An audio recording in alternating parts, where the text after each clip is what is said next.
Ao Técnica temos os trabalhos de Lucas Pessoa na mesa de som, também com as imagens do nosso canal do YouTube que você acompanha ao vivo e você pode se inscrever para receber também as notificações, saber tudo em tempo real e acompanhar com imagens a nossa programação direto do estúdio da Rádio Bandeirantes aqui no Alto do Jardim São Gabriel. O canal Rádio Bandeirantes Campinas. Dá para curtir, dá para compartilhar e também fazer o seu comentário.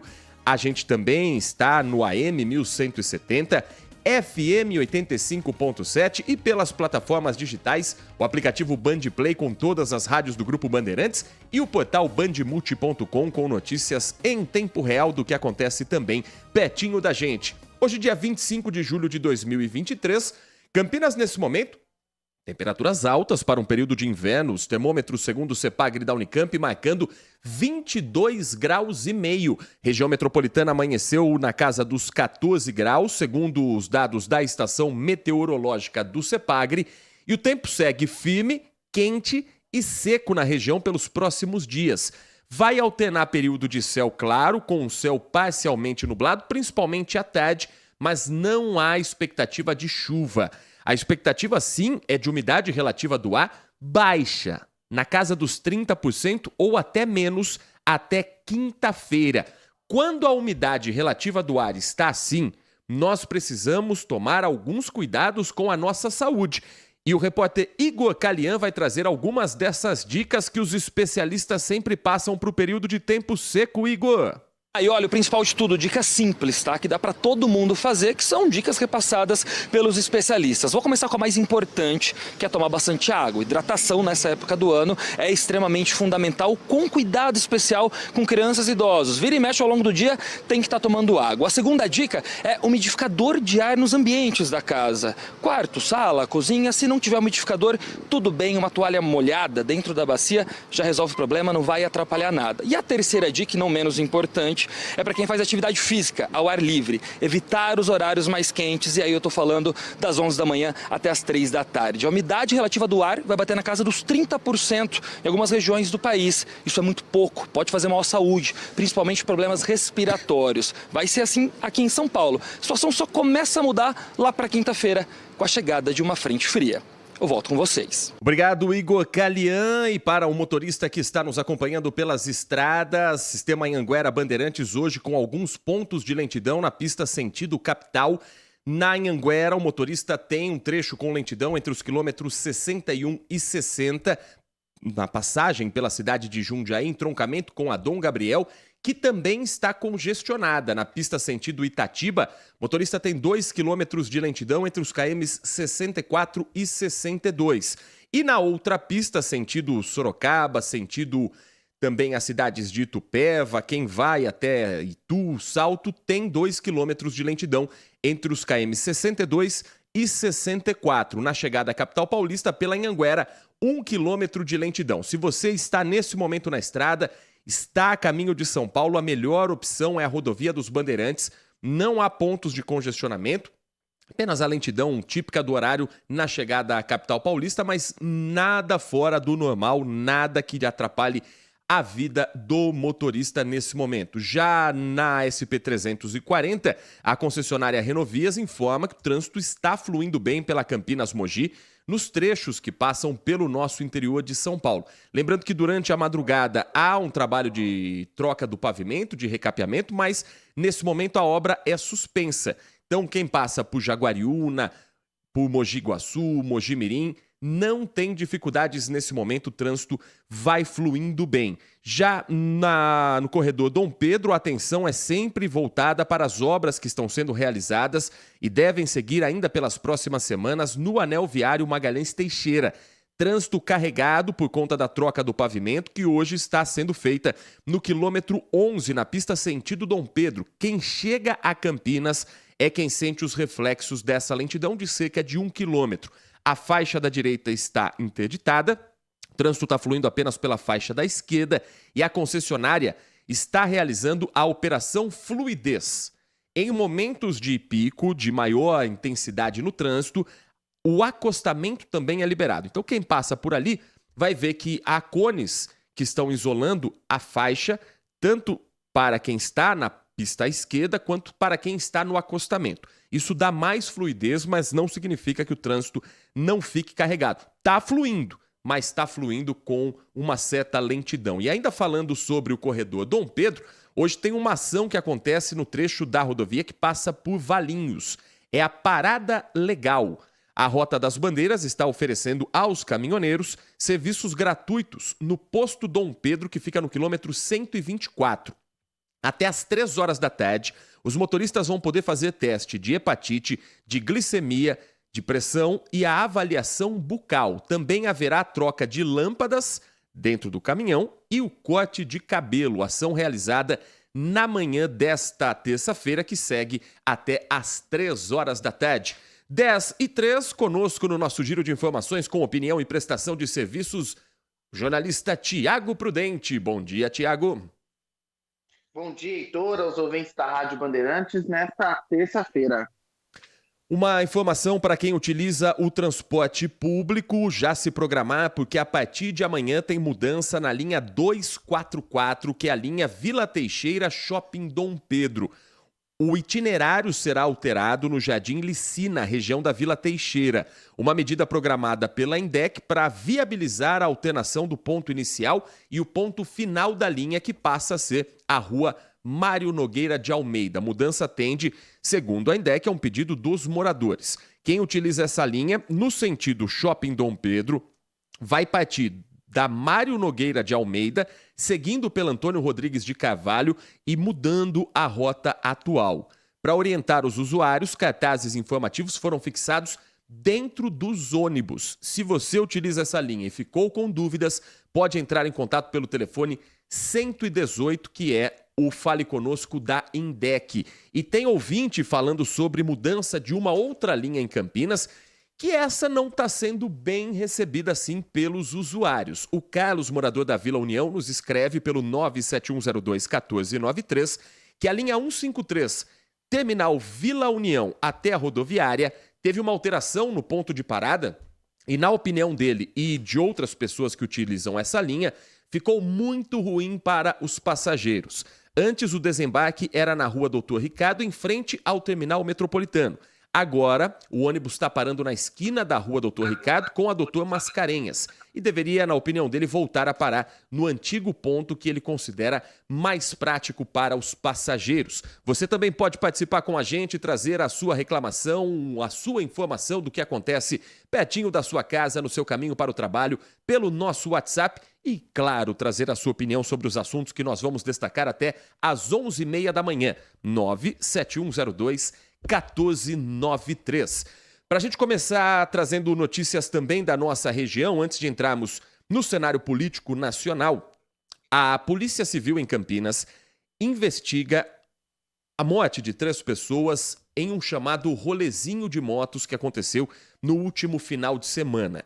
Nós trouxemos ontem a informação de 27 feridos atendidos em 3 hospitais da cidade de Campinas, Hospital Mário Gatti, Hospital Ouro Verde e também o Hospital da PUC. Algumas dessas pessoas já vêm recebendo alta. 3 pessoas, infelizmente, não resistiram aos ferimentos. E hoje, uma imagem esclarece o início de como tudo começou. Como foi o início da confusão que termina com esse engavetamento.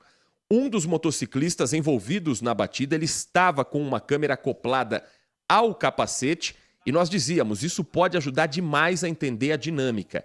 E a imagem que você vai acompanhar ao longo da nossa programação, também na tela da Band, mostra um motociclista que estava em baixa velocidade e outro que vem logo atrás tentando fazer a ultrapassagem pela faixa da esquerda. Santos Dumont tem 2 faixas apenas. Ao fazer a ultrapassagem, ele acerta a traseira da moto em que estavam 2 pessoas, um homem pilotando e uma mulher na garupa. Ele cai e aí vira um efeito dominó com outras motocicletas vindo na sequência. A Lucimeire Ramalho, repórter do Grupo Bandeirantes de Comunicação, está acompanhando essa investigação e traz mais informações de como a polícia avançou nas últimas horas em relação à apuração desse caso. Oi, Lucimeire.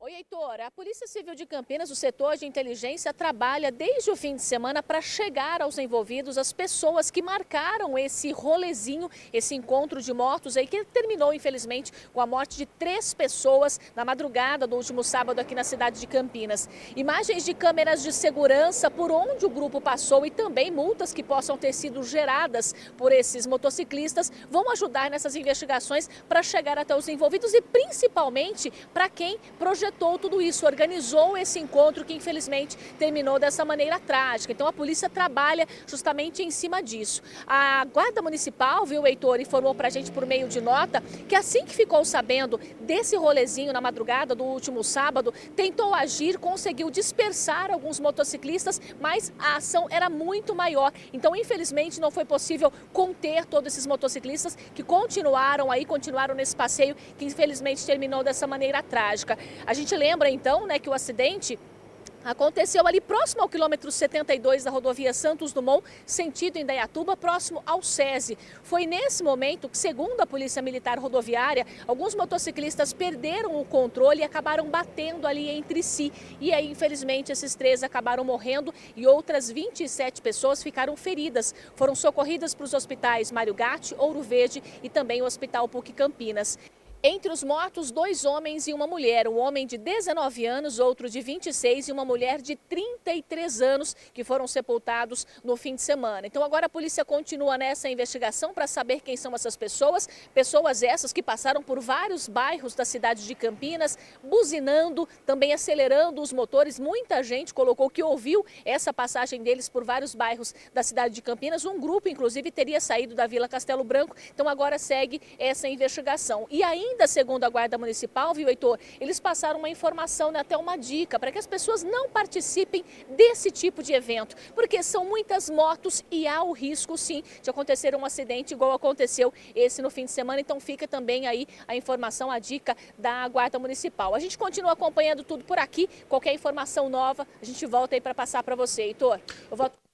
Obrigado, Lucimeire Ramalho. Já se tem uma informação de que 60 multas foram identificadas por motocicletas que participaram desse encontro na saída da Avenida Prestes Maia, acesso para a rodovia Santos Dumont. O que se procura agora, Tiago Prudente, é o organizador desse evento para entender, primeiro, por que ele foi realizado sem autorização de nenhum órgão da INDEC, da Polícia Militar Rodoviária e sem nenhum tipo de proteção às pessoas que ali estavam. Mas a gente também não pode inverter o eixo e esquecer que estamos falando de 3 jovens que perderam a vida, de 3 vítimas nessa história e 3 famílias que infelizmente lamentam essa tragédia que aconteceu em Campinas. Evitável, sim, mas a dor não pode ser nunca ignorada num momento como esse. Sem dúvida nenhuma, a gente tem agora diante da gente aí essa investigação, né, que está sendo conduzida para entender o que aconteceu, mas para essas famílias o que resta agora é a dor depois desse evento que, pelo que eu entendi, foi organizado pelas redes sociais, né, Heitor? Então, a gente tem que seguir acompanhando para verificar o que exatamente aconteceu.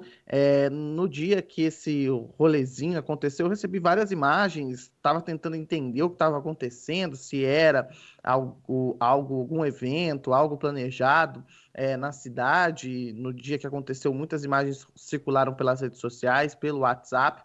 E a gente tem que aguardar agora esse trabalho da Polícia Civil, porque sem dúvida nenhuma, mesmo que o caso seja esclarecido, não vai trazer essas pessoas de volta, não vai, sem dúvida nenhuma, aliviar a dor dessas famílias. E também a gente não pode aqui fazer a seguinte afirmação: estava no rolezinho, então pediu para que isso aconteça. Não, sem dúvida nenhuma, existem questões ali nesse rolezinho, infrações de trânsito que foram cometidas, essas pessoas precisam ser punidas, mas ao que tudo indica, aconteceu um grave acidente que acabou vitimando 3 pessoas e outras milhares, outras feridas que estão nos hospitais. Então é preciso uma investigação para entender realmente o que aconteceu, se foi um acidente ou algo além disso, e também tentar identificar aí os responsáveis por organizar esse evento. E é aquela questão, mas é um evento que não tem alvará, foi espontâneo, mas é o seguinte: nós sabemos que todas as pessoas que organizam eventos, sejam eles espontâneos ou não,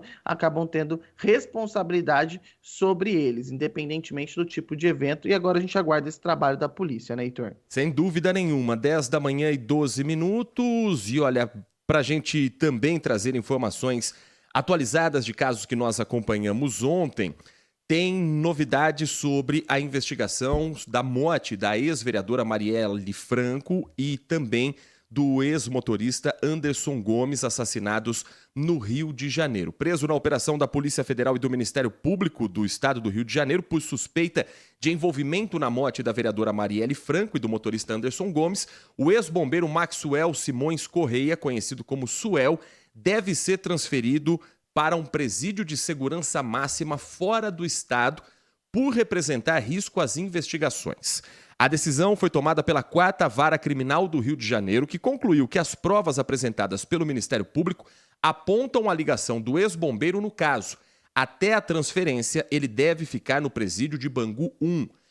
Para a gente atualizar em relação ao assunto que ontem nós contamos no momento em que a operação era realizada e também trazer a fala de autoridades que estão investigando esse caso, tem reportagem preparada pelo Marcos Sadoc e pelo Fernando Davi, do Grupo Bandeirantes de Comunicação, direto do Rio de Janeiro, e a gente vai trazer um pouco do que se avançou nas últimas horas em relação ao caso Marielle.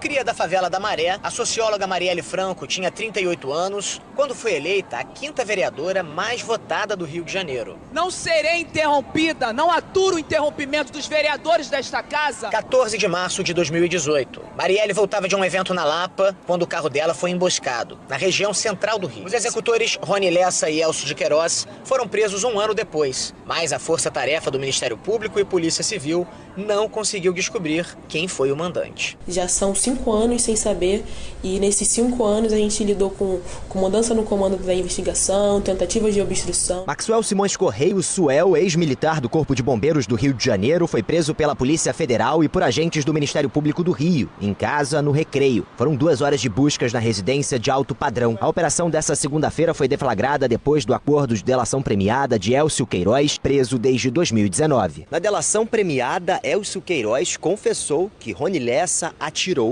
e matou Marielle e Anderson em março de 2018. E também confessou que ele dirigiu o veículo usado no crime.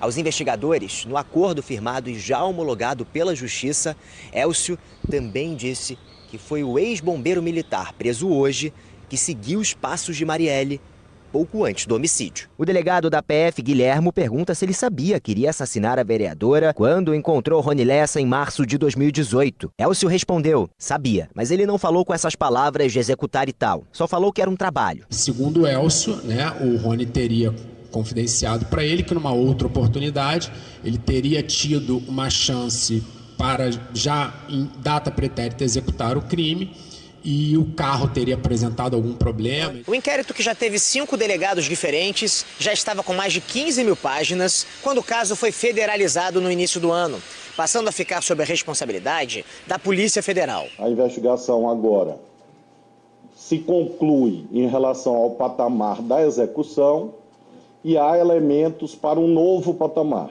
qual seja a identificação dos mandantes do crime. Cada vez mais o cerco vai se fechando e vai se mostrando que a morte de Marielle está ligada à ação das milícias no Rio de Janeiro. Para quem não entende o termo milícia e como elas nasceram na cidade do Rio de Janeiro, o filme Tropa de Elite 2 escancarou a situação de como as unidades de polícia pacificadora criaram um cenário em que parecia que as coisas seriam resolvidas em uma ação da política do Rio de Janeiro, na época sob o comando de Sérgio Cabral, então governador, com uma ideia que parecia ser, se não a solução, um caminho para melhorar a situação de quem vivia nas comunidades, com bases da polícia sendo instaladas para que ali dessem proteção aos moradores.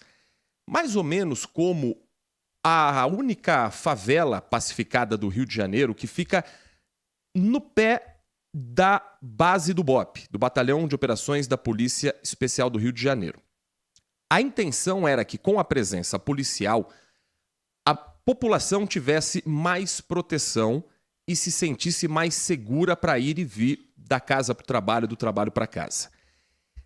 O problema ali foi que, em determinado momento, a política do Rio de Janeiro acabou interferindo demais nas ações policiais e os especialistas na segurança pública do Estado dizem que os policiais honestos, os policiais que estavam ali para fazer o trabalho realmente de proteção à comunidade, foram aos poucos ficando sobrecarregados, sem o efetivo suficiente e correndo risco enorme a todo momento das facções criminosas que antes tomavam esses morros se reorganizarem e terem ações violentas, como de fato aconteceram. Muitos policiais honestos morreram em trocas de tiros com facções criminosas.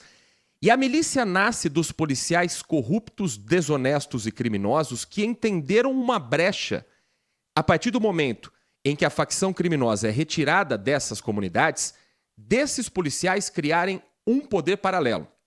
Desses grupos criarem a exploração dos serviços dentro das comunidades. Então, o morador que antes era explorado por uma facção criminosa que vendia drogas e armas, passa a ser explorado por um grupo paramilitar de policiais, alguns deles já expulsos da corporação, outros expulsos ao longo de investigações, que extorquiam os comerciantes locais, que extorquiam os moradores locais, oferecendo segurança contra si mesmo.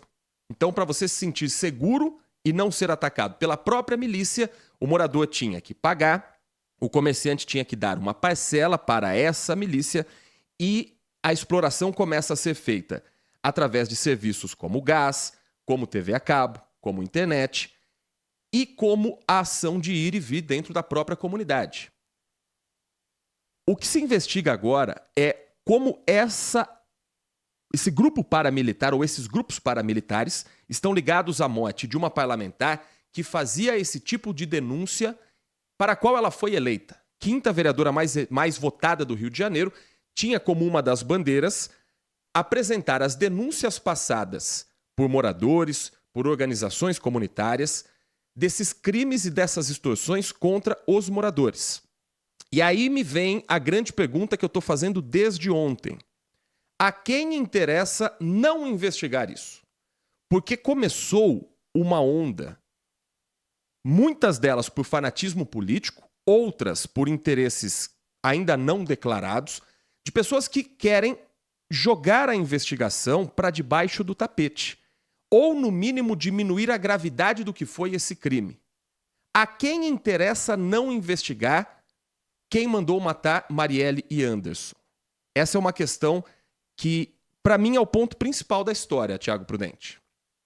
Eu acho que você toca num ponto muito sensível, né? Por que há essa mobilização para fazer exatamente isso que você disse, jogar a investigação para debaixo do tapete? Gente, vamos descobrir o que aconteceu, quem foram os mandantes têm que ser punidos e acabou. Isso é com todos os crimes, nesse caso é um crime contra um político, então a gente precisa investigar para saber a motivação, se era pelo trabalho que ele desenvolvia, isso é importante, vale para todos os casos, como teria que ter sido com o Celso Daniel, como teria que ter sido com o Toninho, esse empenho para resolver um caso como esse. Mas o caso Marielle me parece também que vai caindo naquele lugar comum que outros casos de políticos assassinados caem. Fica naquela demora e vai para cá, vem para lá, vai para cá, vem para lá e não se resolve nada. Nesse caso, pelo menos os executores desse crime já foram identificados e essa delação traz informações importantes que ajudam a identificar exatamente como é que foi a ação. A gente não sabe se nessa delação há informações sobre os mandantes. Há informação de um policial, um sargento, que foi executado em 2021, que teria intermediado a negociação para que Marielle fosse morta. Inclusive, um sargento que tinha ali bens muito acima do que ele poderia ter pelos ganhos dele. Então, é um caso muito complexo, demonstra que são várias instâncias ali no Rio de Janeiro que estão consumidas e estão impregnadas com corrupção, milícia, e aí a gente está falando de uma situação que é muito complicada, porque o próprio Estado tem dificuldade para agir, porque às vezes os próprios agentes do Estado dificultam essa ação porque tem outros interesses. E essa narrativa política que se constrói nesse momento não ajuda em nada, não tem sentido ficar construindo narrativa política em cima disso. É o seguinte, uma pessoa que foi morta, 2 pessoas que foram mortas, uma delas era vereadora, a 5ª vereadora mais votada do Rio de Janeiro, é preciso sim descobrir a motivação e que as pessoas que executaram e que mandaram o crime sejam punidas. Pronto, é isso que tem que ser feito, sem narrativa política, não é questão de direita, é questão de esquerda. Se fosse um político de direita, um político de centro, um político de extrema esquerda, não tem problema, tem que ser investigado, nada de narrativa política, porque é uma vida que se foi, 2 vidas que se foram e é preciso esclarecer esse caso. Vamos dar uma passada pelo nosso WhatsApp, pelo 971021493, 971021493. Temos mensagens também sobre o assunto anterior que nós trouxemos da investigação do rolezinho, que termina com 3 mortes em Campinas, de motociclistas que estavam pela rodovia Santos Dumont. Mas antes, uma passada também nesse assunto. Começam a chegar aqui as primeiras mensagens. O Adriano Vermelho escreve: releve o fato que ela era política ou militante ou qualquer um desses títulos que ao longo desses anos serviram de maneira sórdida para desumanizar essa pessoa. Ela era uma mulher brasileira, filha, sobrinha, neta ou prima de alguém. O fato dela pensar diferente, acreditar em algo distinto e específico, a torna elegível a uma morte daquelas, é o que ele questiona. Eu não impunho sua bandeira, eu não acredito no que ela dizia, mas nunca desejaria sua morte ou tripudiaria em cima de seu cadáver, porque diferente desses hipócritas manipuláveis, eu sou cristão, é o que escreve nosso ouvinte. Deixo uma pergunta para os conservadores religiosos. Vocês pedem perdão pelo desrespeito com que tratam essa irmã ou seu Deus é benevolente com ódio e desejo de vingança? Eles falam de liberdade de expressão ilimitada para poder vilipendiar mais que o cadáver, a alma de um ser humano. Paz, precisamos de paz, é o que escreve o Adriano Vermelho. O Roberto, morador de Campinas, final do telefone 9831, ele diz: lá vem vocês de novo fazerem politicagem e levantar a bandeira da esquerda. Não aguento mais ouvir falar sobre Marielle. Olha, Roberto, com todo respeito, a gente está falando de um assunto que a Polícia Federal está investigando e que está trazendo fatos novos. A partir do momento em que há um avanço da investigação, isso se torna também notícia de interesse público. Agora, se você considera que investigar a morte de alguém é politicagem, não é a opinião que eu tenho, acredito que também, tenho certeza, não é a opinião do Tiago Prudente. Foi o que ele deixou bem claro aqui agora, a importância da investigação para esclarecer os fatos. Eu volto a questionar, a quem interessa não esclarecer os fatos? Porque, para a população em geral, transparência é algo fundamental. Saber quem mandou matar, quem atirou e quais as motivações é parte de um processo de investigação, de um inquérito que está aberto desde que o crime aconteceu e que precisa ter uma solução.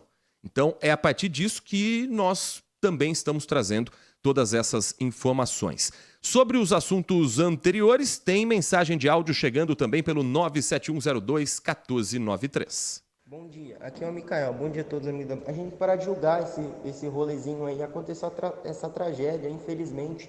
Todos os rolês, todos os encontros de moto tem arruaceiro, tem pessoas que sabem andar certo, tem pessoas que não, que bagunçam.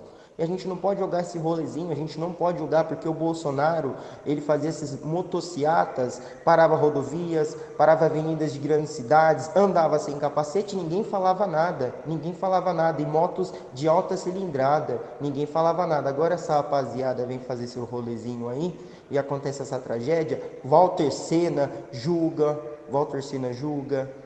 amigo da Band aí julga. A gente não pode julgar essa rapaziada, porque Campinas não tem nada em pró, essas rapaziada que gostam de moto em pró, gratuito, não tem nada, os vereadores não fazem nada, um evento em pró dessa rapaziada que gosta desse rolê. Então a gente tem que parar de julgar, e essa é a minha opinião, tem que parar de ser hipócrita. Mensagem chegando. Olha, ontem eu acompanhei o Band Cidade. Na verdade, o que eu vi não foi exatamente um julgamento, foi uma crítica, uma opinião sobre o fato de não ter sido organizado o evento. Mas concordo que não podemos fazer análise sobre as pessoas que ali estavam e o respeito à vítima é fundamental, principalmente nessa história. Tem mais mensagem também sobre o assunto dos rolezinhos em Campinas. Bom dia a todos, DJ Ale, Heitor Fredo, Thiago. É assim, eu queria falar um pouquinho sobre o rolezinho, a parte que eu vi, tá? Tinha, no ponto que eu vi, tinha mais ou menos umas 150 motos, tá? Ninguém organizando, eles simplesmente saíram do ponto que eu vi e enrolei pela cidade. Então, no ponto que eu estava, até o ponto que eu cheguei na minha casa, eu vi diversas pessoas se juntando ao movimento ainda além, entendeu? Então, não tem como a polícia não ter visto isso. Impossível. Que vocês acabaram de falar que a polícia não viu. Lógico que viu. Não quis tomar nenhuma providência. Grande abraço a todos. DJ Ale. Você segue participando pelo 971021493, 971021493. Diga, Thiago. Não, só ressaltar um negócio, essa questão da polícia, a gente tem que deixar uma coisa clara. Fazer o rolezinho, sair de moto em grupo, não é crime. Então, assim, tem esse detalhe que a gente tem que pontuar. Se a polícia viu, é algo um pouco complicado, porque se a gente for pegar isso, vamos supor, eu moro ali, pego a rodovia SP-340, que é a Campinas-Mojimirim, que vai ali para Serra Negra. Todo fim de semana tem milhares de motos que passam em grupo. Moto cara, de alta cilindrada e gente de alto poder aquisitivo. Então, e a polícia não para essas pessoas. Então, aí eu volto ao comentário do outro ouvinte. Realmente a gente tem que tomar um cuidado, porque eu sempre tento tomar esse cuidado, porque às vezes quando são ações ligadas às camadas mais pobres da sociedade, da periferia, a gente tende a criminalizar essas questões. E aqui eu também faço uma meia-culpa nesse sentido e sempre fico muito atento. Por quê? Porque muitas vezes eventos semelhantes são realizados em locais, vou usar a expressão aqui, locais de luxo, onde há pessoas de alto poder aquisitivo e não há a mesma criminalização. Então a gente precisa ficar atento com isso. Mas quanto ao DJ Ale, eu tenho minhas dúvidas se é crime ou não. Então não sei se a polícia poderia agir só porque aquelas pessoas estão andando ali de moto, seja em grupo ou seja com uma grande quantidade. Eu nem sei, Heitor, me ocorreu isso agora, porque assim, eu vou parar as pessoas e vou falar o quê? Olha, vocês não podem andar em grupo? Olha, o artigo 175 do Código de Trânsito Brasileiro, ele fala sobre o crime de direção perigosa. E ele escreve: utilizar-se de veículo para demonstrar ou exibir manobra perigosa mediante arrancada brusca, derrapagem ou frenagem com deslizamento ou arrastamento de pneus. É considerada uma infração gravíssima, com multa de penalidade, suspensão do direito de dirigir e apreensão do veículo como medida administrativa. Aplica-se em dobro a multa prevista em caso de reincidência no período anterior. Dependendo da forma como estiver acontecendo, pode se enquadrar em direção perigosa, mas isso não levaria ninguém para a cadeia. Quem estivesse ali eventualmente fazendo manobras que arriscassem não só quem está no rolezinho, mas outras pessoas que utilizam a rodovia, podem ser enquadradas nesse quesito. Mas não é algo tão simples de você simplesmente encostar, parar e dizer que as pessoas ali estão cometendo uma infração, um crime de trânsito. Ainda falando sobre o rolezinho, tem mais mensagem chegando aqui também do Carlos do Jardim do Lago. Se Lula fizer motociata, a polícia recupera muitas motos roubadas. Está sendo irônico aqui. Ele fala também sobre o caso Marielle. Vamos trazer um pouco das mensagens também dos ouvintes sobre essa história. A mídia se preocupa só com a morte da Marielle e o motorista dela. Ninguém fala por quê, nem o nome dele lembram. E milhares de assassinatos sem solução não significa nada para a turminha do L? Celso Daniel, Toninho do PT, o povo de bem aguarda a verdade, é o que escreve o Carlos do Jardim do Lago. Nós respondemos pela nossa opinião aqui, né, Tiago? Nós viemos aqui trazendo as informações sobre os novos fatos ligados à investigação. Caso Celso Daniel, caso Toninho, também falamos ontem sobre as investigações, mas por que estamos falando de Marielle agora? Porque tem fato novo sobre a investigação. A ouvinte também nos escreve aqui na manhã de hoje, A Valquíria Barbieri, ela traz também a opinião dela da seguinte maneira: meus jornalistas prodígios, muito obrigado, Valquíria. Vocês são ótimos. Quem não quer ouvir falar mais de Marielle é sem respeito e sensibilidade. Se fosse filha dessas pessoas, não gostariam de ouvir isso. Que triste ser desumano são essas pessoas. Meu carinho e respeito sempre por vocês. Valquíria Barbieri mandando aqui mensagem com a opinião dela. Tem mensagem de áudio chegando também pelo nosso WhatsApp sobre esse assunto. Bom dia a todos da Band, aqui é o Juarez de Paula. Me desculpa não concordar, mas o pessoal usa-se o caso Marielle como político, principalmente a esquerda. Está na hora de começar a investigar milhares e milhões durante todo o nosso tempo de brasileiros que foram mortos e que realmente a justiça não resolve nada. Ele só resolve aquilo que lhe dá os votos. Então está na hora de esquecer Marielle Franco, continuar esquecendo no bom sentido político, continuar investigando sim, mas está na hora de investigar as causas dos choros das mães brasileiras, de outros que morreram nesse país. A justiça precisa acordar e parar com essa baixaria de ficar trabalhando em cima de um nome para ganhar voto. Um abraço a todos aí. Opinião do nosso ouvinte: cada caso é a abertura de um inquérito diferente. Cada inquérito é investigado por uma equipe policial, Polícia Civil, Polícia Federal nesse caso, e uma investigação não pode anular a outra. Um caso não pode ser ignorado para que outro seja colocado em evidência. Isso vale tanto para quem acredita que o caso Marielle esteja muito em evidência, quanto para quem acredita que o caso Marielle não esteja sendo investigado corretamente. Cada homicídio tem uma dinâmica, cada crime contra a vida tem um autor, pode ter um mandante e todo crime tem uma motivação. Já se sabe que no caso da Marielle a motivação não é um assalto. Ali houve uma execução. A execução foi motivada por quê?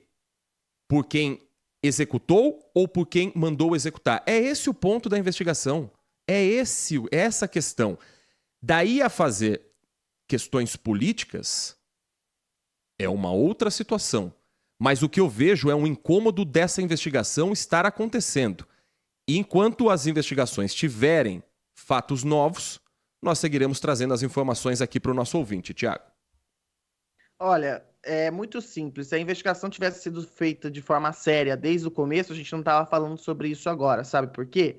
Porque o caso já teria sido esclarecido. É simplesmente isso. Demonstra mais uma falência. Claro que nesse caso a gente tem outros fatores que impedem essa investigação, que são outras forças que estão agindo, e a gente viu isso na ação até de funcionários públicos, mas eu coloco o seguinte: o caso Marielle está há 5 anos sem resolver. Existem milhares de assassinatos, sim, sem resolver no nosso país. E o caso Marielle tem que ser resolvido porque há uma motivação por trás, precisa ser esclarecida. Mas amplia também o assunto: por que os assassinatos no Brasil não são resolvidos? Por que não é dada atenção a outras pessoas? Por quê? Por que a gente fica sempre nesse debate? Parece que a gente tenta... e eu sempre coloco isso como um ponto central. Ao tentar minimizar a morte da Marielle Franco, a gente acaba empobrecendo o debate.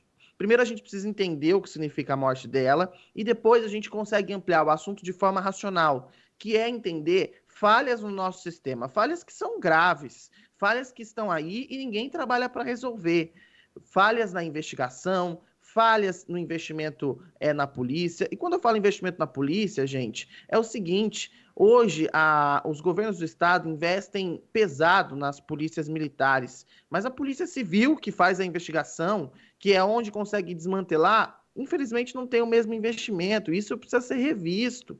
Aí a gente vai entrar num debate sobre segurança pública também, porque, querendo ou não, ao que tudo indica, a questão da Marielle está envolvida com milícia. Milícia tem a ver com segurança pública. Demonstra que a política de segurança pública do nosso país está falida. Está falida. Está falida não é de agora, não é desse ano, é de muitos anos. E a gente teima em insistir na mesma política de segurança pública. A gente teima em insistir nesse policiamento ostensivo que fica enxugando gelo. A gente teima em insistir em uma polícia civil que não consegue investigar porque não tem estrutura. ao invés de aproximar a polícia da sociedade, ao invés de aproximar a polícia da comunidade, aí alguém vai falar, mas existem alguns projetos, existem sim, comunidade, projetos vizinhança solidária e tal, mas isso é o suficiente? Isso não é o suficiente. É preciso repensar a segurança pública, porque o que aconteceu lá no Rio de Janeiro com a Marielle é um efeito de uma política de segurança pública falida, que mata milhares de brasileiros todos os dias, que mata milhares de brasileiros, sejam eles policiais ou não.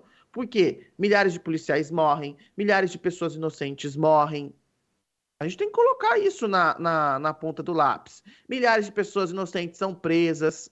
Tem esse problema também, a gente viu milhares de reportagens nos últimos dias, a Band fez uma, inclusive no Jornal da Band, mostrando um caso de um homem que foi preso por uma identificação mal feita.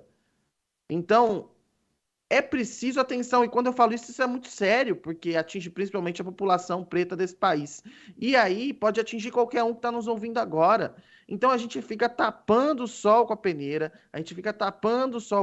é preciso sim resolver o caso Marielle e é preciso ampliar esse debate.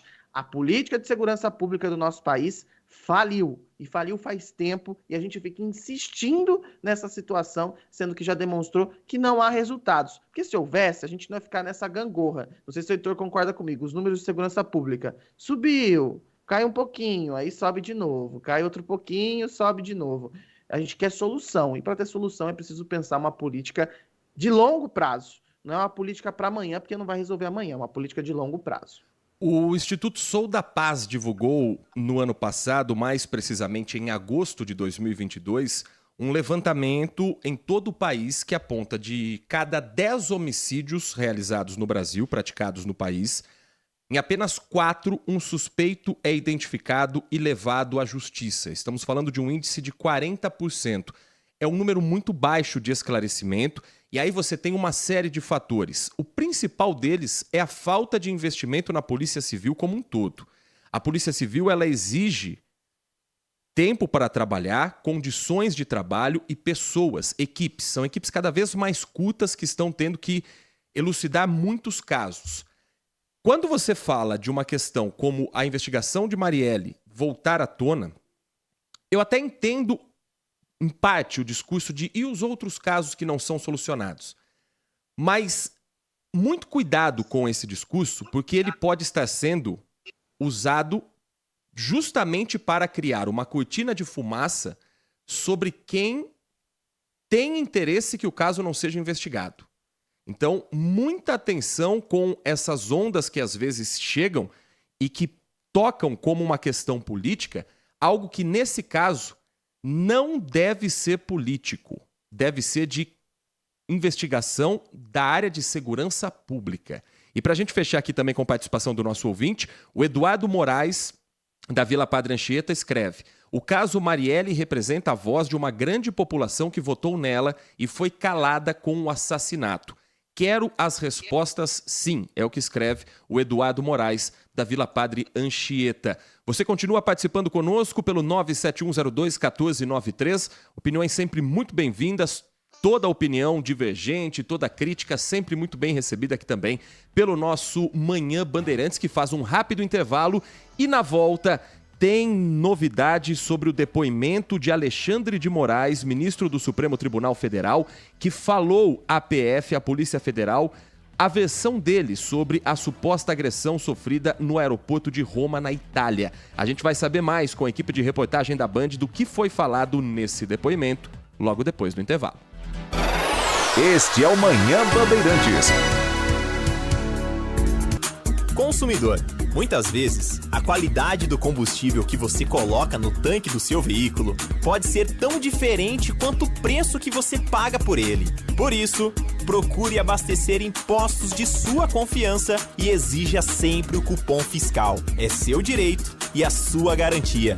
Recap, Sindicato dos Postos de Combustíveis de Campinas e Região. Acesse recap.org.br. Você tem Alexa? A Rádio Bandeirantes Campinas também está por lá. Para ouvir, é só dizer: Alexa, ouvir Rádio Bandeirantes Campinas. Rádio Bandeirantes, fechada com você, fechada com a verdade. 7 Expo 2023. Visite o maior evento de tecnologia e negócios de mídia e entretenimento da América Latina. Venha conferir os lançamentos das principais marcas do Brasil e do mundo e debater o futuro do setor com especialistas. Uma imersão nas inovações e tendências do mercado. 7 Expo 2023, de 7 a 10 de agosto em São Paulo. Inscreva-se 7expo.com.br. Agora, News Drops com o Henrique do Vale, direto da Flórida. O governador do Texas, Greg Abbott, resolveu não remover as barreiras flutuantes na fronteira entre Estados Unidos e México e vai enfrentar uma ação legal do Departamento de Justiça. Discussões internas sobre tomar medidas contra o Texas datam do ano passado, quando, no caso, o governador começou a transportar migrantes para cidades em todo o país sem alertar as autoridades e continuou após a implantação de boias no Rio Grande, que representam, no caso, um risco potencial de afogamento para os migrantes. Isso ocorre depois que mais de 80 legisladores democratas enviaram uma carta ao presidente Joe Biden, inclusive na semana passada, instando a investigar as ações perigosas e cruéis do governador do Texas. No caso, o governador também permitiu o uso de arame farpado afiado no rio, que está criando armadilhas mortais para os migrantes e também violando os compromissos do Tratado dos Estados Unidos com o México. Em resposta, o próprio governador foi ao Twitter para defender as suas ações, dizendo que seu estado tem autoridade soberana para defender a fronteira. E 7 candidatos presidenciais republicanos cumpriram os requisitos de votação para aparecer no palco do debate que vai acontecer no dia 23 de agosto, após uma nova pesquisa da Fox Business em Iowa e também no estado da Carolina do Sul. Eles alcançaram 1% ou mais em pelo menos 2 pesquisas nacionais qualificadas e 2 pesquisas estaduais qualificadas de estados separados, o que é um requisito definido pelo Comitê Nacional Republicano. Os candidatos também devem atender aos critérios de arrecadação de fundos e assinar um compromisso de apoiar o eventual candidato republicano para se qualificar para o debate. Mike Pence é o único candidato que atingiu o limite de votação, mas diz que não atingiu o limite de arrecadação de fundos. Você ouviu News Drops aqui na Rádio Bandeirantes. Rádio Bandeirantes. Fechada com você. Fechada com a verdade. Este é o Manhã Bandeirantes.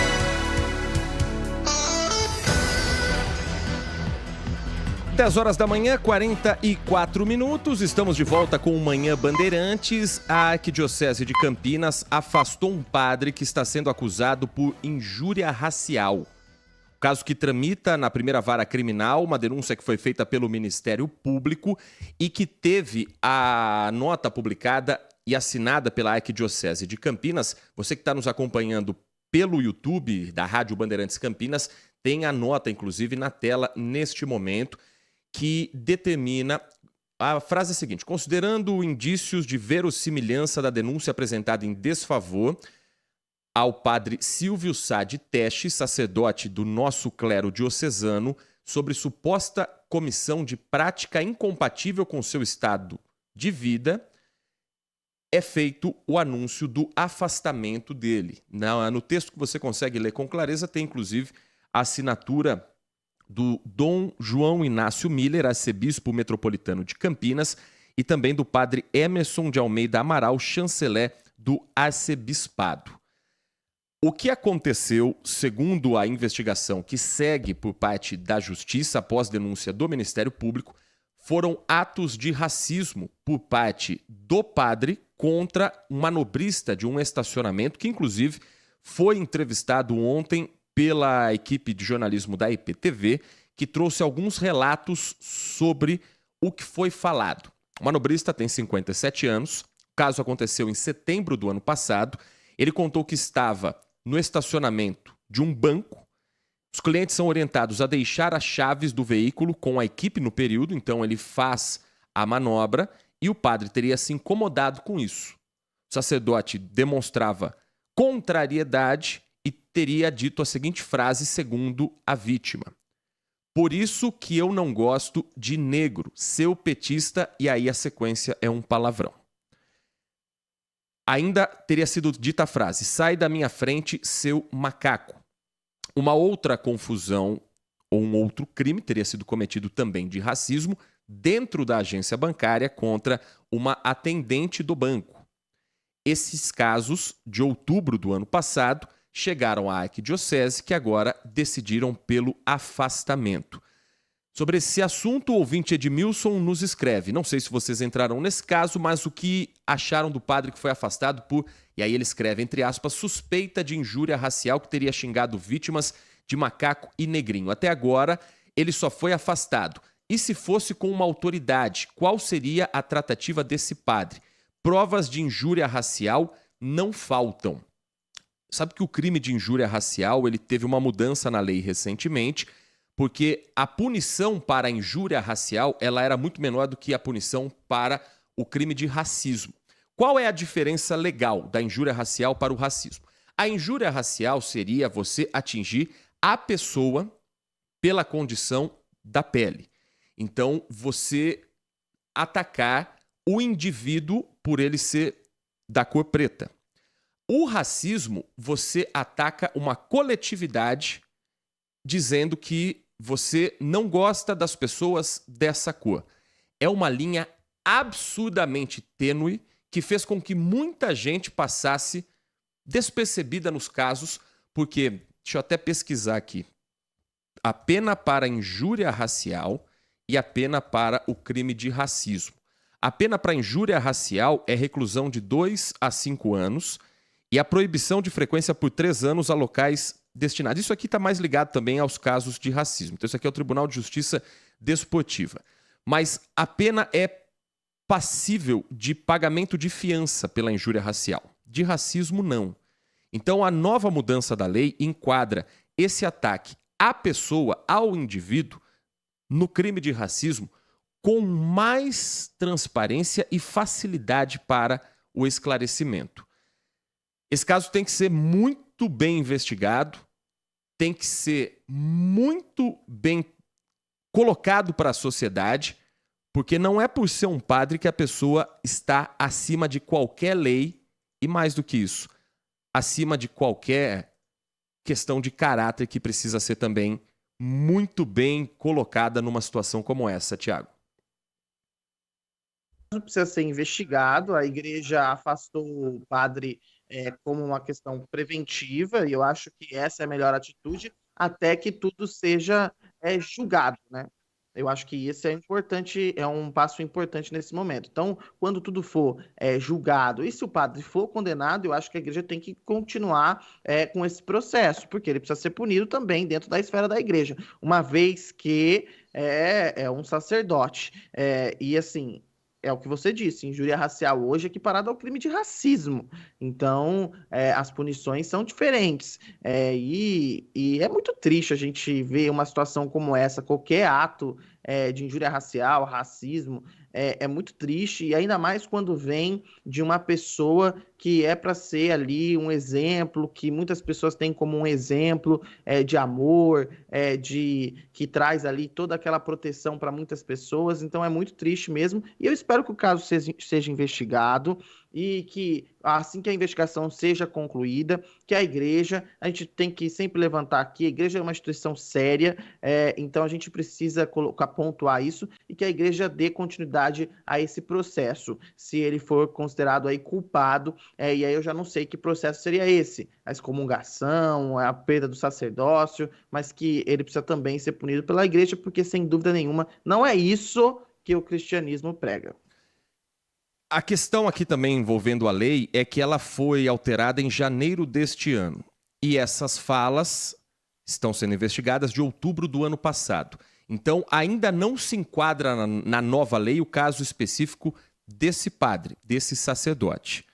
Ele, por isso, está respondendo por injúria racial. Hoje, com a nova lei, falas como essa já são enquadradas no crime de racismo, que além de ter uma punição maior, é inafiançável. Mas com a mudança da lei, você não pode ser punido por uma alteração depois do crime ter sido cometido. Isso, portanto, faz com que ele esteja, nesse momento, respondendo em liberdade a uma investigação de um crime colocado ainda sob a lei antiga de injúria racial. 10 da manhã, 51 minutos. Sobre o depoimento de Alexandre de Moraes à Polícia Federal na investigação da confusão e possível agressão ao filho do ministro do Supremo Tribunal Federal no aeroporto em Roma, na Itália. A repórter Gabriela Veras vai contar pra gente o que foi falado no depoimento, que não foi em Piracicaba, diferente do que aconteceu com a família, porque eles são de Santa Bárbara do Oeste. Foram até Piracicaba, a sede mais próxima da PF. Esse depoimento aconteceu em outra sede, em outra delegacia da Polícia Federal. E a Gabriela Veras conta pra gente o que se tem de fato novo nessa investigação.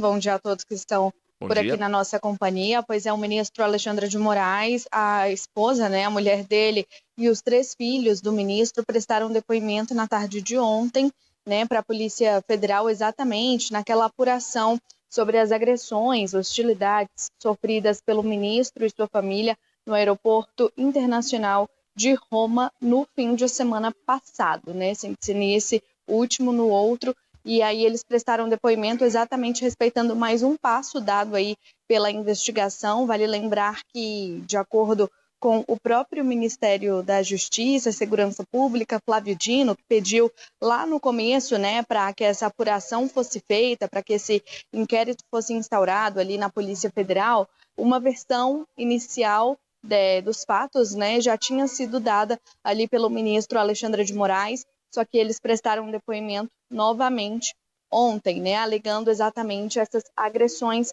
sofridas pela família. Além disso, vale relembrar aqui que os suspeitos desse envolvimento, as pessoas envolvidas, apontadas como as principais responsáveis por essas agressões físicas e também xingamentos, também já prestaram depoimento, disseram que não bateram ali, que não agrediram, principalmente o filho do ministro Alexandre de Moraes, que no meio da confusão ali, do bate-boca, um deles tentou afastar o filho do ministro com o braço, da confusão, e o óculos dele, inclusive, chegou a cair no chão. Isso será devidamente apurado, está sendo devidamente apurado pela Polícia Federal e vai contar com uma ajuda, inclusive, através de um acordo de cooperação internacional. A Polícia Internacional está envolvida e enviará aqui ao Brasil essas imagens exatamente para saber o que aconteceu. De acordo com fontes ali da Polícia Federal,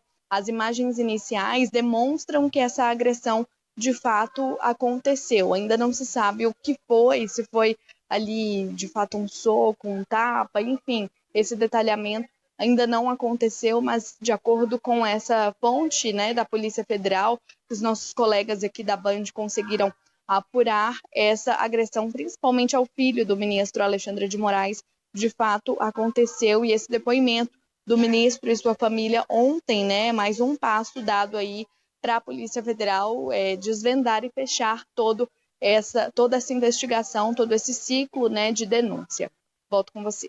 Obrigado, Gabriela Veras. E do outro lado, a defesa da família, que tem como advogado Ralph Totma Filho, está avaliando pedir defesa, as imagens no aeroporto de Roma, porque, segundo os advogados, a medida daria mais agilidade no processo e transparência, com ambas as partes tendo acesso a essas imagens, a esse conteúdo. Além disso, a defesa diz temer não ter acesso ao material após ele ser disponibilizado às autoridades brasileiras. Em nota, Ralph Totma Filho escreveu que é justo que ambas as partes recebam o material em igual tempo, podendo analisá-lo na sua plenitude. Havia expectativa, Tiago, de que até a última sexta-feira essas imagens chegassem à Polícia Federal e se tornassem públicas, o que ainda não aconteceu.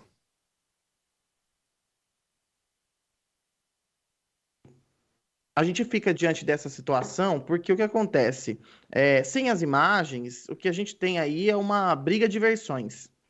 A gente tem versões da defesa, versões dadas pelo ministro, que foi o relato inicial à Polícia Federal, e agora esse depoimento que foi prestado ontem por ele, pela esposa e pelos 3 filhos aqui na Superintendência da Polícia Federal em São Paulo. Até estive lá para acompanhar enquanto o ministro esteve lá. A gente não viu nem ele entrando, nem ele saindo, foi tudo muito discreto. E é esse depoimento que foi acompanhado por um delegado da Polícia Federal em Brasília por videoconferência.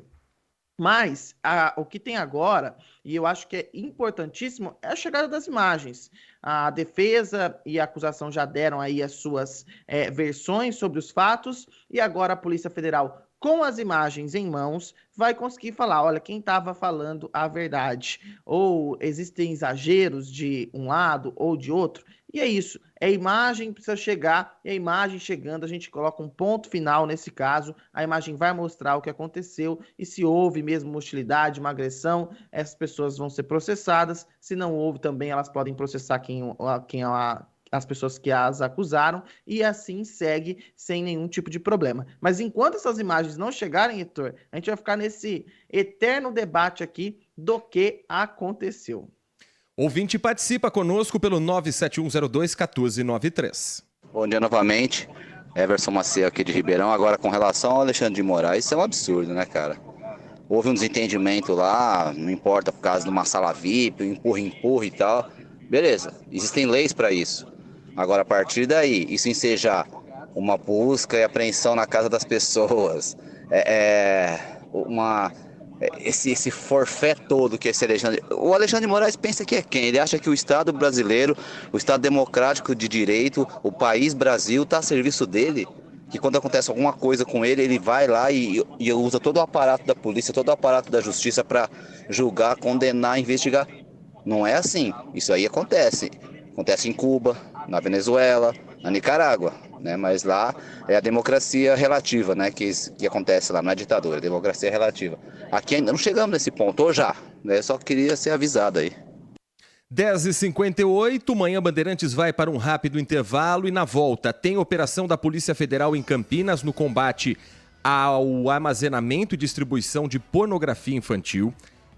Tem informações sobre uma tentativa de assalto que aconteceu ontem à noite na cidade de Campinas.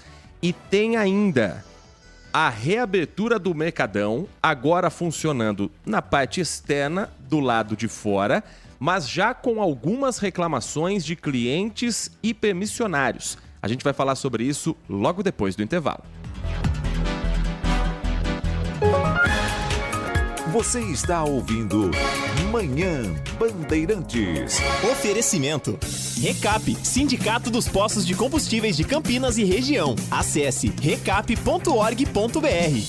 Assista a Rádio Bandeirantes Campinas no YouTube. Jornalismo e esporte da sua cidade ao vivo e as transmissões de Ponte Preta e Guarani. youtube.com/Rádio Bandeirantes Campinas. Inscreva-se em nosso canal, ative as notificações e acompanhe a Rádio Bandeirantes onde você estiver. Rádio Bandeirantes, fechada com você, fechada com a verdade. Consumidor. Muitas vezes, a qualidade do combustível que você coloca no tanque do seu veículo pode ser tão diferente quanto o preço que você paga por ele. Por isso, procure abastecer em postos de sua confiança e exija sempre o cupom fiscal. É seu direito e a sua garantia. Recap, Sindicato dos Postos de Combustíveis de Campinas e Região. Acesse recap.org.br. Nossa área, a opinião dos nossos craques sobre tudo de Guarani e Ponte Preta e dos times da região. Carlos Henrique, a melhor e mais premiada equipe esportiva do interior paulista. De segunda a sexta, das 11h30 ao meio-dia. Siga e assista no nosso YouTube, Rádio Bandeirantes Campinas. Ouça no AM 1170, no FM 85,7 e nos aplicativos de celular. Rádio Bandeirantes, fechada com você, fechada com a verdade. Agora, News Drops com o Henrique do Vale, direto da Flórida. E mais de 35 milhões de pessoas aqui nos Estados Unidos estão sob alerta de calor, com altas temperaturas esperadas para durar pelo menos mais uma semana. A enorme faixa de calor extremo não está apenas afetando milhões de americanos, não. Também está aumentando os custos das empresas e pressionando a economia. Estudos recentes mostraram que o calor implacável pode custar aí 100 bilhões de dólares anualmente apenas com a perda de produtividade. As perdas são maiores em setores como agricultura e construção, porque os trabalhadores ao ar livre tendem a ser menos produtivos quando está esse calor intenso. serviço. Alguns restaurantes com mesas ao ar livre também estão sendo afetados, já que os pátios movimentados se tornaram praticamente vazios e as vendas caíram para níveis próximos a níveis nunca vistos desde a pandemia. E fechando o nosso boletim de hoje, o proprietário do Twitter, Elon Musk, acabou iniciando o processo de substituição do logotipo do pássaro icônico do Twitter, agora pela letra X. A plataforma social, fundada em 2006, usa seu emblema de pássaro azul reconhecido mundialmente há mais de 10 anos. O site do Twitter agora apresenta o mesmo logotipo, enquanto o familiar pássaro, no caso, não aparece mais.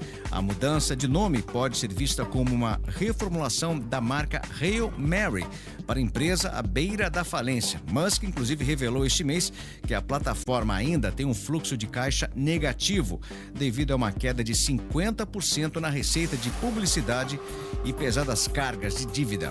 Bom, na verdade é o seguinte, agora o Elon Musk vai ter que dar um jeito, porque lembre-se você que ele acabou gastando aí bilhões e bilhões de dólares na compra da mídia social. Você ouviu News Drops aqui na Rádio Bandeirantes. Rádio Bandeirantes. Fechada com você. Fechada com a verdade. Este é o Manhã Bandeirantes.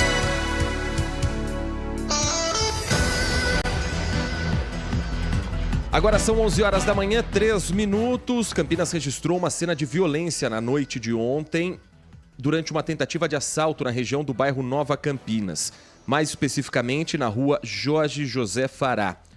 Naquele local, a denúncia que foi feita por testemunhas, por outros moradores, é de que um senhor de 59 anos estava chegando em casa com um veículo particular dele, um Jeep Compass, e foi rendido por 2 assaltantes. Bandidos que estavam em uma motoneta de cor preta e anunciaram um assalto.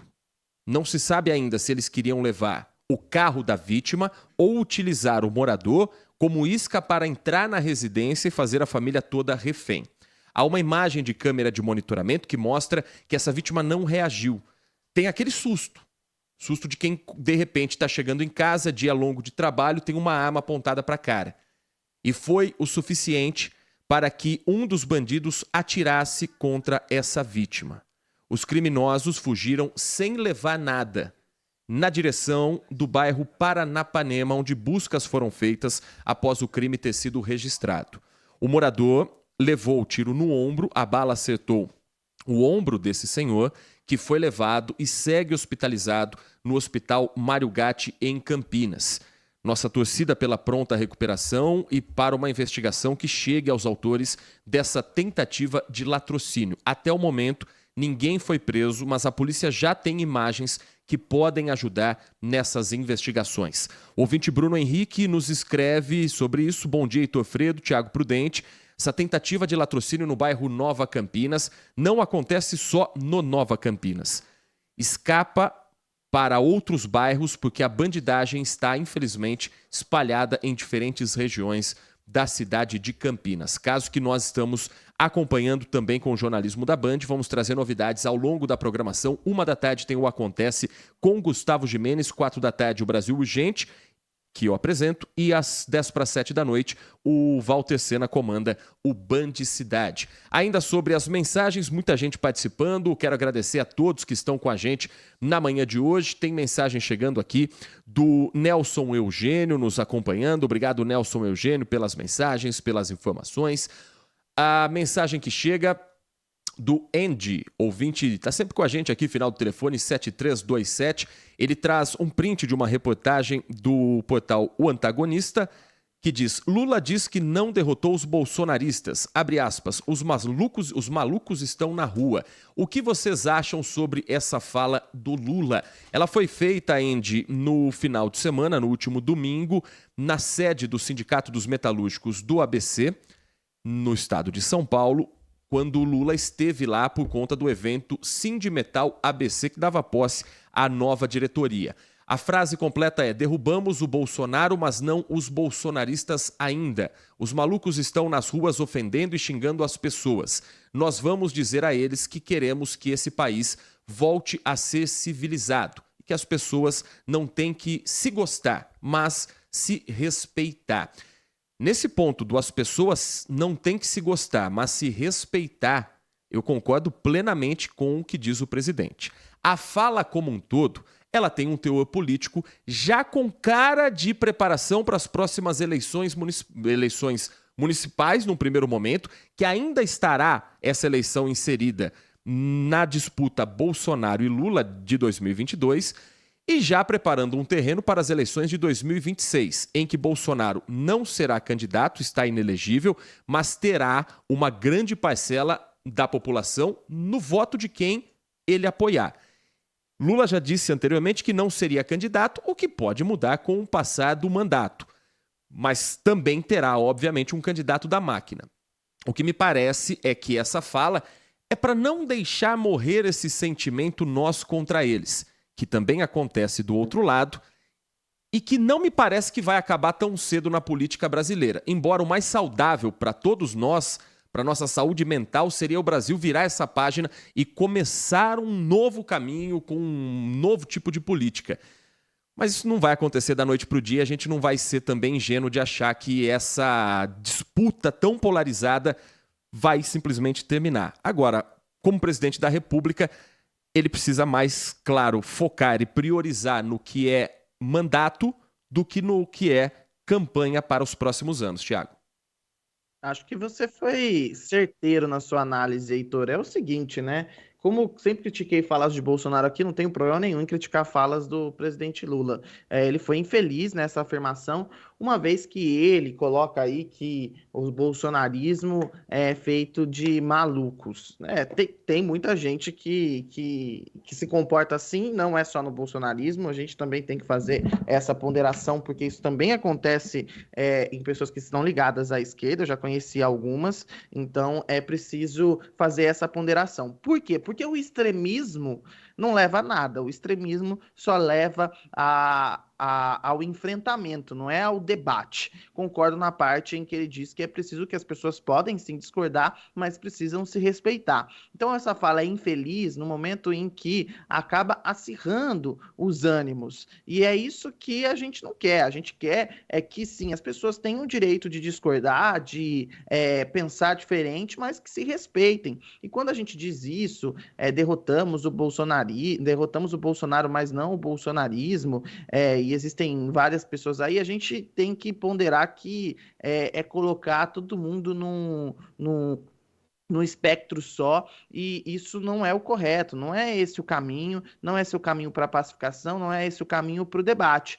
Então a fala por si só é antagônica, porque ela pede ali respeito, que as pessoas pensem diferente, mas ao mesmo tempo diz que tem que acabar não acabamos com o bolsonarismo. Eu vou fazer aqui uma comparação, mas não é uma comparação que dá para ser feita, porque são falas completamente distintas. Lembra quando o Bolsonaro, então, na campanha eleitoral, acho que ainda em 2017, 2018, eu não lembro a data exata, disse que nós tínhamos que metralhar a petralhada? É claro que não dá para comparar essa fala do presidente Lula com aquela fala, mas ela segue no mesmo caminho daquela outra fala, da maneira que foi dita. Então a gente precisa, atenção, é preciso que o presidente Lula pare com esse negócio, ele fica citando o Bolsonaro o tempo inteiro, ele tem que lembrar que a eleição já passou, e como o Bolsonaro não descia do palanque, Lula também está com uma dificuldade imensa de descer do palanque. Está na hora de descer do palanque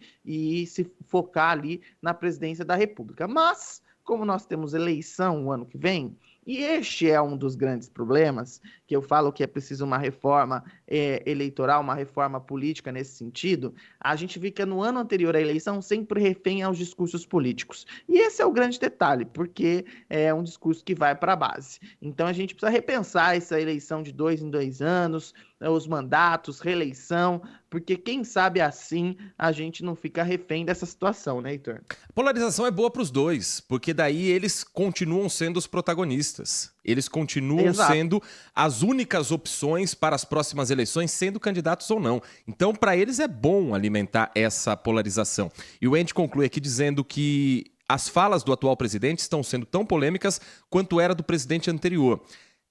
mais ou menos, mas não posso deixar de comentar aqui a minha indignação a um ser hipócrita que pregoava o amor destilando ódio, incentivando a violência, comparando, por exemplo, o casal do aeroporto de animal selvagem, e agora dizendo que venceu o Bolsonaro, mas ainda falta acabar ou derrotar com os bolsonaristas, dizendo que os malucos estão nas ruas, discurso de nós contra eles, um ser vingativo. Isso para mim é um incentivo à violência em um país que está vivendo um momento delicado politicamente. O país está nitidamente dividido. Devemos esperar mais o que de um presidente que se comporta dessa maneira. Mas deixo com vocês as ressalvas. Obrigado ao Andy, obrigado a todos que estão participando. O Edmilson também está dizendo que meses atrás Lula proferiu palavras de ódio contra Sérgio Moro e agora quer paz. Ele acredita que o presidente esteja meio fora de órbita. Para a gente voltar aqui para os nossos assuntos de Campinas e região, desde ontem o mercado municipal está atendendo na parte externa, na parte de fora, porque uma reforma começa a ser feita e o prazo para o início da reforma é de 12 meses. 12 meses para a conclusão, contando a partir de ontem, 24 de julho. Então, algumas barracas, alguns permissionários já estavam atendendo no estacionamento, mas a conta tem que ser feita de 24 de julho para 12 meses adiante. Então, 24 de julho de 2024 é a previsão de entrega para um mercado municipal revitalizado. Mas nesse primeiro dia, nós enviamos nossa equipe para lá com o repórter Everton Ramos, que trouxe a seguinte informação ontem durante a nossa programação, que nós vamos repercutir aqui também. A falta de climatização na tenda montada para abrigar as lojas do Mercadão gerou um desconforto aos clientes e comerciantes. Um calor muito forte, um calor excessivo. E olha que estamos no inverno. Em nota, a prefeitura afirma que os aparelhos de ar-condicionado na tenda do mercado municipal devem entrar em funcionamento ainda nesta semana. O investimento total da reforma é de mais de 6,5 milhões, sendo 5 milhões via convênio com o Ministério do Turismo e o restante contrapartida do município.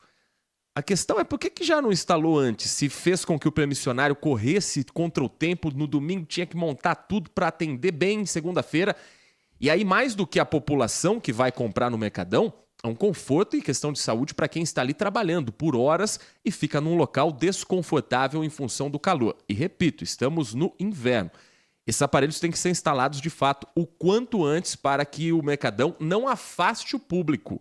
E mais, para que as pessoas que ali trabalham tenham um mínimo de conforto. Sobre a reforma em si, sobre a operação, o repórter Everton Ramos conversou com o Henrique Lerena, que é o presidente da CETEC, e ele conta mais sobre os prazos, as obras, o que vai ser feito e o atendimento ao público durante esse período.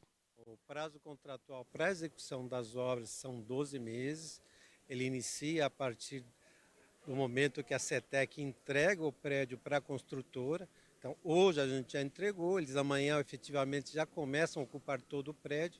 A CPFL já faz todo o desligamento da rede de energia a partir de hoje, a Sanasa também. Então, só a estrutura de fora que está energizada e com água e funcionando. Nesses 12 meses, o atendimento vai ser feito todo aqui do lado de fora? Isso foi o grande desafio, né? Durante todo o período de reforma, o Mercadão não parar de funcionar. A CETEC, junto com a Prefeitura, fez um esforço muito grande para implementar essa estrutura, uma estrutura muito interessante, e para poder toda a segurança e conforto aos usuários. E não só isso, mas também garantir para os permissionários que eles continuem tendo ali, né, um lucro, ainda com a reforma acontecendo. Sim, exatamente. Isso foi a preocupação do prefeito Dário, de que nesse período os permissionários continuassem trabalhando. São muitos empregos diretos e indiretos que envolvem o Mercadão, muito turismo que vem de fora, e manter toda a estrutura em funcionamento era ideal para que o centro continuasse em fortalecimento. E fala para mim, já deu para perceber alguma coisa por parte dos clientes? Os clientes têm aprovado essa mudança? A gente só tem recebido elogios, né? Eles estão gostando muito da nova estrutura. Inclusive os permissionários, tem permissionários que dizem que não precisa voltar mais, que do jeito que ficou melhor do que era.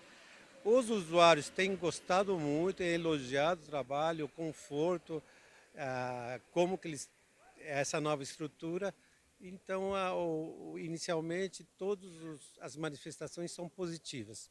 A gente esteve aqui 2 semanas atrás e o que a gente pôde notar é que, ainda com toda essa mudança, população, permissionários comemoram a questão de a gente ter um mercado municipal renovado, né?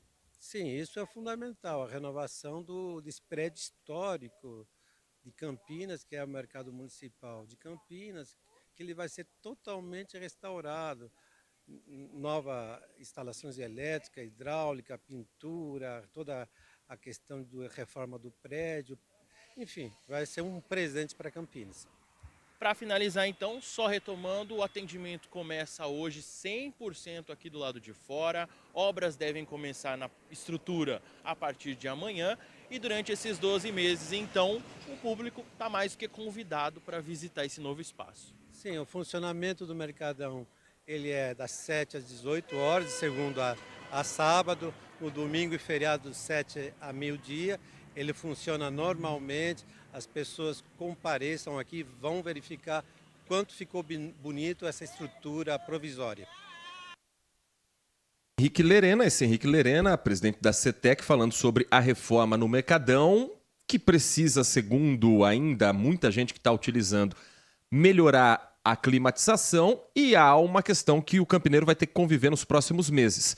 Não tem o estacionamento do Mercadão. Então, quem for ao mercado municipal tem que encontrar uma vaga na rua, que está cada dia mais difícil na cidade de Campinas, ou utilizar estacionamentos particulares. Expectativa é que essa reforma valha a pena todo esse sacrifício, Thiago.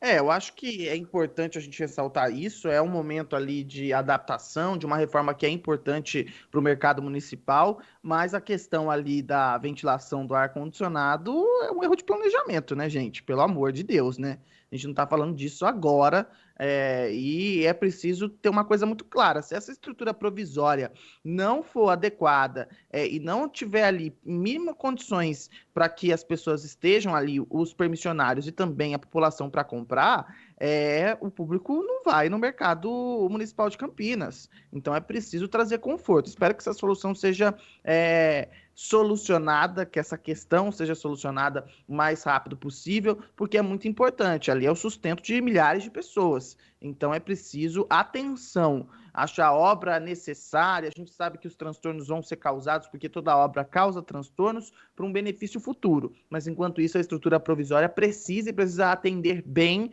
os comerciantes e também a população que vai até o mercado municipal para comprar. Então vamos aguardar aí, espero que essa solução seja tomada o mais rápido possível, né? E a gente fica no aguardo também na expectativa, né, Heitor, para a inauguração do novo mercado municipal, um ponto muito importante da cidade de Campinas e que todo campineiro ou quem é adotado pela cidade, quem é aqui da região metropolitana, conhece bem. 11 da manhã, 19 minutos. Polícia Federal nas ruas nesta terça-feira, cumprindo mandado de busca e apreensão e mandado de prisão. O crime? Pornografia infantil publicada e divulgada na internet. Um homem que armazenava e compartilhava arquivos de pedofilia foi preso na manhã de hoje com o cumprimento da Polícia Federal aqui de Campinas. Mas ele foi preso em Mococa, cidade onde reside. A investigação teve início depois de informações recebidas de uma página de rede social que indicaram essas informações a possível divulgação de conteúdo ilícito feito do endereço hoje vistoriado pela polícia. O homem foi preso em flagrante porque na hora em que o mandado foi cumprido, encontraram imagens pesadíssimas nesses dispositivos digitais, celulares e tablets. Ele pode ser condenado a até 18 anos de prisão em virtude de crimes como produção, posse e transmissão de arquivos ilícitos envolvendo abuso sexual infantil, crimes previstos no Estatuto da Criança e do Adolescente. São 11h20, o Manhã Bandeirantes faz uma última parada e na volta, hoje tem prêmio milionário da Mega Sena. Fez a sua fezinha? Tem reportagem sobre esse assunto, porque hoje pode mudar a vida de muita gente. Este é o Manhã Bandeirantes. Consumidor. Muitas vezes, a qualidade do combustível que você coloca no tanque do seu veículo pode ser tão diferente quanto o preço que você paga por ele. Por isso, procure abastecer em postos de sua confiança e exija sempre o cupom fiscal. É seu direito e a sua garantia. Recap, Sindicato dos Postos de Combustíveis de Campinas e Região. Acesse recap.org.br. Os principais campeonatos de futebol estão na Rádio Bandeirantes Campinas, no AM 1170, na nova faixa do FM 85.7, com o melhor som do rádio. Análise dos melhores lances. Quando erra no meio de campo ali, a defesa tá muito aberta. Os gols.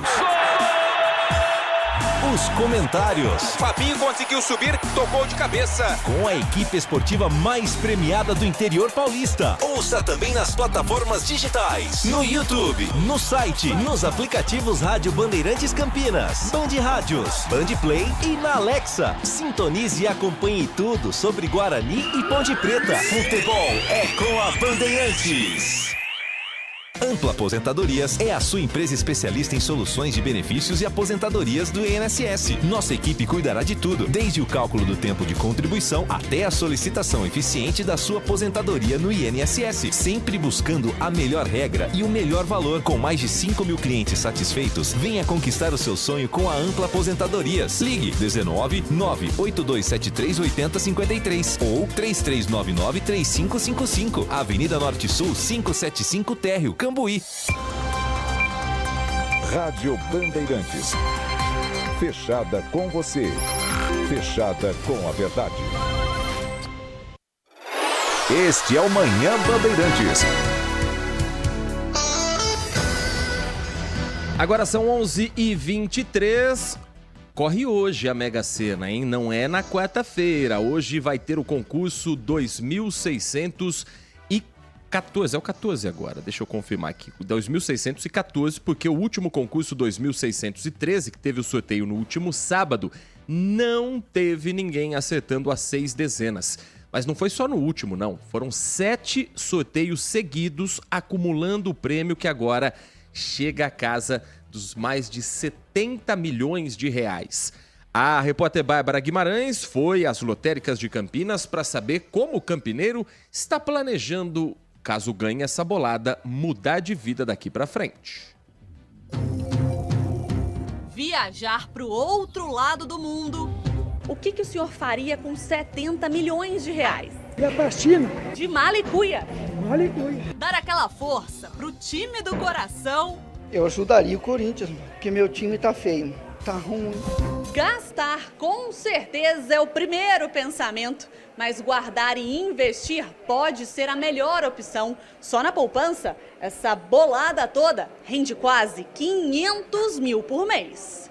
Professor, e a vontade de gastar o dinheiro? Brasileiro gosta mesmo de gastar. Mas a minha sugestão é, faça de conta que não ganhou esse dinheiro e a partir do momento que você consegue investir, com a remuneração disso, aí sim você compra suas coisas. Cada jogo custa R$ 5 e as apostas podem ser feitas até amanhã às 7 da noite em qualquer lotérica do país ou pelo site da Caixa Econômica Federal. Onde você ouviu amanhã, essa reportagem foi exibida ontem também no Jornal da Band. As apostas são até hoje, o sorteio sai hoje, nesta terça-feira. 70 milhões de reais na mão do Thiago Prudente começariam a ser gastos como? Bom, eu sinceramente não sei. Eu só sei que se eu ganhasse, amanhã eu não estaria aqui. Então, se não tivermos Thiago Prudente amanhã, muito provável... Fala 6 números aqui, assim, Thiago, aleatoriamente, só pra gente conferir por que você não viria amanhã. 12. 17. Tá. 33. 41, 47, 56. 3, 4, 5, 6. Tá bom. Só pra gente conferir amanhã, tá bom, Thiago Prudente? A eventual ausência do amigo aqui no Manhã Bandeirantes. Os jogos podem ser feitos também pela internet, pelo site da Caixa e pelas agências, pelas casas lotéricas espalhadas em toda a nossa região. Mas fica aí a dica do economista. segurar, deixar o dinheiro render, trabalhar um pouco para você poder também ganhar um pouquinho no final. Pouquinho. 500 mil por mês, acho que dá para viver tranquilamente, né? Sem precisar mexer nos 70 milhões? Nossa, dá para viver muito tranquilamente, né? Eu acho que dá para pagar o custo de vida, que não dá nem para comparar. Não sei, é tanto dinheiro, Heitor, que a gente não tem nem ideia de qual vai ser a nossa reação. Muita gente fala assim, não, vou continuar a trabalhar, mas você acha mesmo? Você vai falar, ó, agora você tem 70 milhões, vai cair na sua conta da Caixa, 70 milhões de reais. Você acha mesmo que você amanhã viria trabalhar? Ia acordar cedo? Só se for para dar migué, para fingir que não... Tá tudo... Não, gente, infelizmente não ganhei. Aí depois de um tempo você some do mapa e vai curtir os 70 milhões. Mas enquanto não temos 70 milhões na conta, Thiago Prudente, a gente vai ficando por aqui, seguindo nossa rotina de trabalho e seguindo com a nossa programação. Amanhã estaremos de volta, viu? Tá certo, Thiago? Não, vou. Se eu ganhar, eu venho só para dar aquela disfarçada, pode ficar tranquilo. Mas aí nos próximos dias eu já não garanto, tá? Uma boa semana para os ouvintes, uma boa terça-feira e boa sorte. Já pensou? Esses números aí eu não joguei, mas agora que você falou para eu falar esses números no ar, eu vou jogar, porque vai que sai esses números e eu não jogo, já pensou? Bom, se você não jogar, alguém vai jogar, porque tem muita gente acompanhando a gente que, assim como eu, anotou e vai fazer essa fezinha. Vai que... Thiago, um grande abraço para você e um grande abraço a você que nos acompanhou desde as 10 horas da manhã, você que foi chegando pelo caminho. Amanhã estamos de volta, 10 horas depois do Jornal Bandeirantes Gente, aqui na Rádio Bandeirantes Campinas. A partir de agora, o noticiário esportivo em destaque com Carlos Henrique no Nossa Área e todo o timaço de Carlos Batista. Obrigado pela companhia, um grande abraço e uma ótima terça-feira a todos.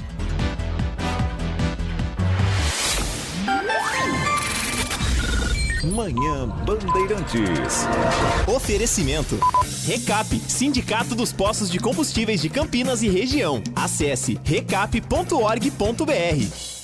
Você está ouvindo o Rádio Bandeirantes Campinas, ZYK 569, FM faixa estendida 85,7 e AM 1170. E também Rádio Bandeirantes Ribeirão Preto, ZYK 640, FM faixa estendida 85,3. Rádio Bandeirantes, fechada com você, fechada com a verdade.